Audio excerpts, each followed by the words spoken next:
kunnafoni min bɛ di nanzarakan na o bɛna yɛlɛma aw ye todunkan na a bɛna lase aw ma seeru sila maraka faama fɛ sabula kunnafoni sɔrɔbaliya o ye kunnasiri ye. Maraka faama ka journal banbara bɛna lase aw ma ka sababu ɲuman kɛ malizoom.net ye. Maraka faama i bisimila bi kunnafoniw bɛ cogo di. Fanta Sidibe Fulamuso dɔnkibaru labɛn bɛ fasiri jɛkulu ma fɛ a bɛna lase ne Seyidu Sila maraka faama fɛ. Ibrahim Lam misirakaw ka fimani kale to suya kɔlɛ la bi dunya in na alamisa utukalo tile 16 san 2018 kunnafoni bakurubaw filɛ.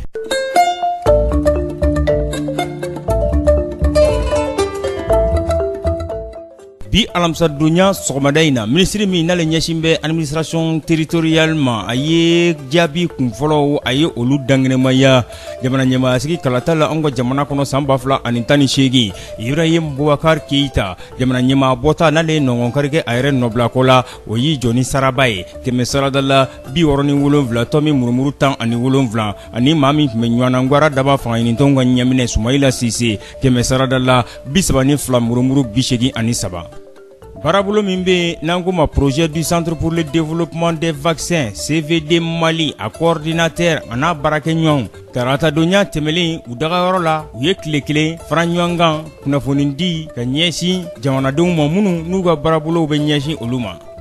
Barabolo min bɛ n'an ko ma projet d'appui à la justice au Mali PAJM n'a tɔrɔmuɲɔ bɔ bɛ ka kɛ Union européenne fɛ u ye kalanbolo ta tile 3 ko la ko o waleya o de ye magistrat n'o ye juge ye ani sariya batoli ni ŋaniya bɔra magistraw yɛrɛ yɔrɔ dɔnkibaru la kumabaw olu ye nin ye minnu bɛna walawala aw ye sisan dani na.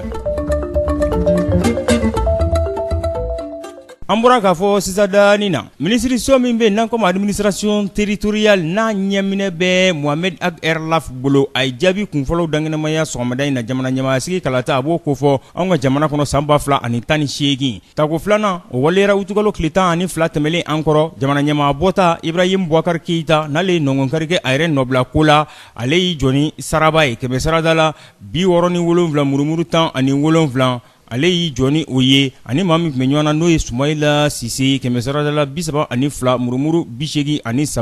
Banyango. Jamanadenw ka bɔli ka taa kala ta kɛmɛ sarada la 34 murumuru 54 dɔgɔkun nata cour constitutionnelle ale na jaabi laban ale na olu dangenemaya.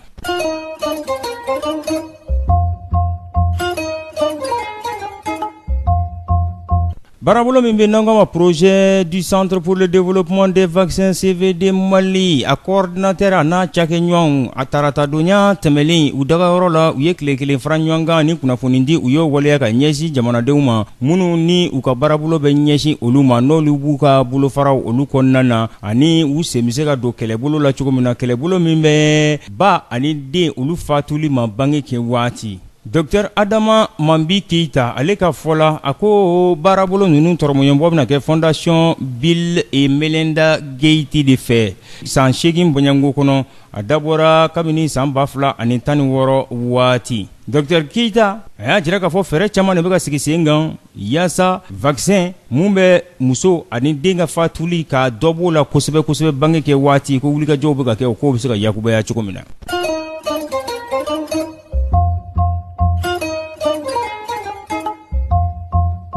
Barabolo min bɛ n'an ko ma projet d'appui à la justice au Mali PAJM n'a tɔrɔmɔɲɔbɔ bɛ ka kɛ Union européenne fɛ olu ye tile 3 barabolo u y'o kɛnɛ sigi kumakan min n'o donna ba la o ye kiiritigɛla ani sariya batoli a ŋaniya sirila magistraw yɛrɛ de fɛ baara dayɛlɛ a kɛra Institut national de formation judiciaire INFJ o kɔnɔna na directeur général de l'institut Dr Tuboye Ekone ale ɲɛna sariya bonyali o ye magistrat ka baara waliyali sira dɔ ye wa kumakan don kumakan min ni ta sira caman de b'a la k'a sababu kɛ magistrat ka jija a n'a ka basigi a n'a ka bonya a bɛ bɔ sariya batoli de la nin kumakan in bɔra magistrat Kamisogo ale yɔrɔ ni a y'a ɲini k'a fɔ baara sariya bonyali ani baara kɛli olu de bɛ mɛru ɲɔgɔn na.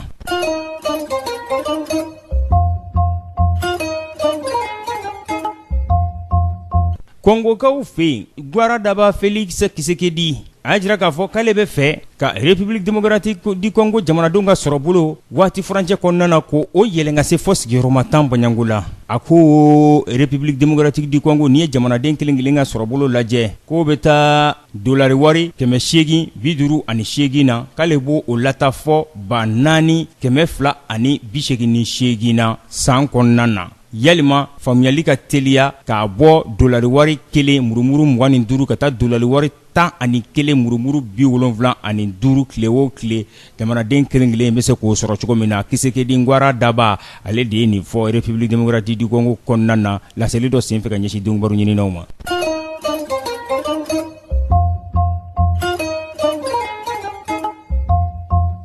Den tani ma 22 Sudan jamanadenw don olu tatɔ kalanso la u nin tora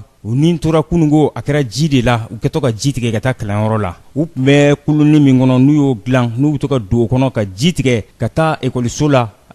den tani ma 22 olu de nin tolen filɛ nin ye dɛ a kɛra u ka bajiba sanfɛ u b'a fɔ mun ma Nil kilomɛtiri 750 bɔɲango ani Khartoum cɛ o ye n'o y'u ka faaba ye Sudan. U ka donbaro ɲinina olu ye nin fɔ u ka kunnafoni di sira fɛ. Nin bɛ maa misi kosɛbɛ ndesanni ekɔliden maa 22 u tatɔ ekɔli la u bɛ don kuluni min kɔnɔ ka ji tigɛ ka taa ekɔliso la o de ye firilen filɛ n'u ye k'u nin to a kɛra Sudan min kapitali ye Khartoum ye.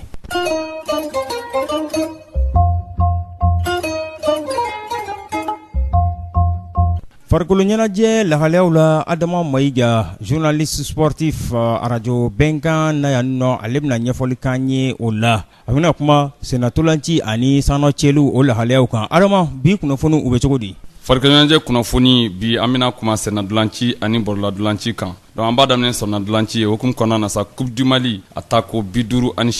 a quart de finale dolanci kɔni n'Ala sɔnna ma u bɛɛ lajɛlen kɔni bɛna kɛ don n'a nataw la. Hukumu kɔnɔna na équipe minnu qualifiera ka taa kɛnɛ kan u tɔgɔ filɛ nin AFE, Joliba AC, ASOM, COB, Stade Malien, CSK a bɛɛ bɛ bɔ Bamakɔ yan. CS Dugulowula ka bɔ Kulikoro, ISC Kita donc ka bɔ Kitakaw fɛ yen. Hali bi sɛnɛ dolanci hukumu kɔnɔna na sa kɔ kan an b'a yira k'a fɔ fɛn min Atlético de Madrid ale kɔni ye seba sɔrɔ Real de Madrid kan Super Coupe o kɛnɛ kan a kɛra kunungo 4-2 donc sanga 100 sanga 20 o kɔfɛ nka sanga 90 bɛ kun cɛ waati min 2-2. Bɔrɔladolanci n'o ye basketball ye o kunnafoni ye min ye sa hali bi Coupe du Mali o kunnafoniw don. Donc hukumu kɔnɔna na sa n'Ala sɔnna ma quart de finale dolanci labanw olu bɛ kɛ bi su in na salle Salamatu Mayiga ale kɔnɔna na Bamakɔ yan. Stade Malien musolakaw ale ni Soni AC musolakaw olu bɛ ɲɔgɔn sɔrɔ. Hukumu kɔnɔna na sa équipe minnu qualifiera déjà ka taa demi-finale la olu tɔgɔ filɛ nin AS Police, Centre Bintou Dambele ani Atar Club musolakaw fan fɛ. Cɛlakaw fanfɛla la AS Police, AS Real ale ni Isfas. Cɛlakaw fanfɛ ale bi sa quart de finale laban ni Ala sɔnna ma donna nataw la o bɛna ci Stade Malien ale ni Centre de référence de Bamako ni ɲɔgɔn cɛ. Hali bi basketball hukumu kɔnɔna na kɔ kan an b'a yira la k'a fɔ Mali musolakaw minnu si ma tɛmɛ san 18 kan n'Ala sɔnna ma siningo ko quart de finale kɛnɛ kan u ni maa min bɛ ɲɔgɔn sɔrɔ o ye fɛn min ye Cap Vert a bɛ kɛ Maputokaw fɛ yen n'o ye Mozambique o jamana ye. Donc a bɛ kɛ sini donc midi mana tɛmɛ ni sanga 40 ani sanga 5 ye.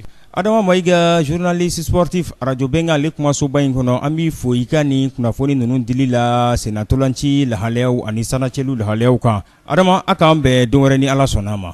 Ni na dan sigan ka bi laseli la fasiri min labɛnna fasiri jɛkulu maaw fɛ k'a lase aw balimakɛ Seydou Sila Maraka Fama fɛ. N'a b'a fɛ ka segin ka Maraka Fama ka journal Banbara lamɛn a bɛ taa malazone.net sanfɛ ale ye kunnafoni di sira cakɛbara bɔlɔlɔ sanfɛ n'an ko ma internet journal en ligne. Aw na Maraka Fama ka journal Banbara ziiriw ani poyiw an n'o bɛɛ lajɛlen sɔrɔ yen nɔ ziiri minnu n'a bɛ se k'aw den tanu bila u k'u lamɛn. Maraka Fama ka reportage jatara ni a sɛbɛnnenw a b'a bɛɛ lajɛlen ye yen nɔ mun tora ne o ye ka foli ni tanni ta ka di aw ma an lamɛnli an'an kalanni na a k'an bɛɛ sini ni Ala sɔnna ma kunnafoni kuraw olu kɛnɛ kan inshallah. Maraka Fama ka bi journal Banbara lasera aw ma ka sababu ɲuman kɛ malizoom.net ye.